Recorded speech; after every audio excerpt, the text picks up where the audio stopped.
এটা ইফতারের টেবিলে অনেক ভালো লাগবে খেতে। এছাড়া আপনারা এটা তন্দুর রুটি, নান রুটি ইত্যাদির সাথে খেতে পারেন। আমি সাধারণত নান রুটির সাথে বেশি খেতে প্রেফার করি।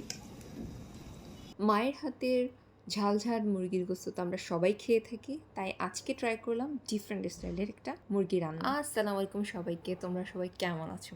তো যাই হোক, এই রেসিপির প্রথমেই আমরা মুরগিটাকে সুন্দর করে কেটে মশলা মাখিয়ে কিছুক্ষণ রেস্টে রেখে দিয়েছিলাম যাতে মশলাটা মুরগির ভিতরে ঢুকে ভালোভাবে। দেন এটাকে ভেজে আমরা একটি প্লেটে তুলে নিব।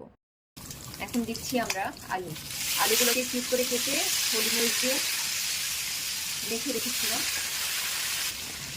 এখন আমরা একটা মশলার পেস্ট বানিয়ে নেবো। সেটার জন্য প্রথমেই দিয়ে দিচ্ছি আমরা হলুদ গুঁড়ো, কিছু পরিমাণে লবণ এবং সাথে সাথে কিছু পরিমাণে মরিচ গুঁড়ো, কিছু পরিমাণে জিরে গুঁড়ো।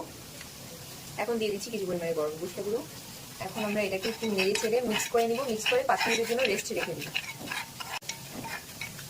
এদিকে হচ্ছে আমাদের আলু ভাজা। আমি একটু হেল্প করি।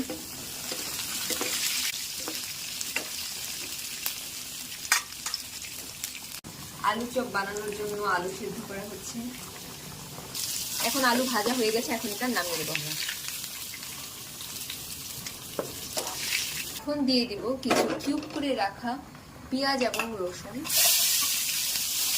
লো ফ্লেমে রাখার চেষ্টা করবেন এবং একটু সতর্ক থাকবেন অবশ্যই। পরে দিয়ে দিব আমরা কিউব করে রাখা টমেটো। এভাবে 5 মিনিট রেখে নেড়ে চেড়ে এরপর আমরা আগে থেকে বানানো যে মশলাটা আছে ওটার সাথে একটু পানি মিক্স করে আমরা এটাকে দিয়ে দিব। এই রান্নাটা খেতে খুবই মজা লাগে। এখন আমরা এটাকে কিছুক্ষণ ভেজে নিব। এখন ভাজা হয়ে গেছে, এখন সম পরিমাণে পানি দিয়ে নিব। এখন আমরা এটাকে ঢেকে দেব। কিছুক্ষণ পরে উঠিয়ে এখন আমরা মরিচ দিয়ে দিব।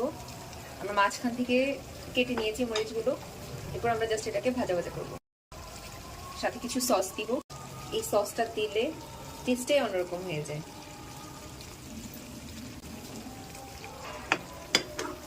এখন জাস্ট এটাকে সসের মধ্যে আমরা নাড়াচাড়া করে জাস্ট ভাজবো। এটার যে ঝোলটা, এটা এত মজা, কিন্তু ভাজার কারণে এটা ঝোলটা খুব একটা থাকে না। এখন আমি চুলার যে জালটা এটা বাড়িয়ে নিলাম। বেশি আছে ভাজা ভাজা করলে কালটা বেশি সুন্দর আছে। এখন হয়ে গেল আমাদের একদম সস দিয়ে মজাদার স্টাইলে চিকেন রান্না। প্লেটে বেড়ে নিলেই হয়ে গেল মজাদার চিকেনের এই রান্নার রেসিপি।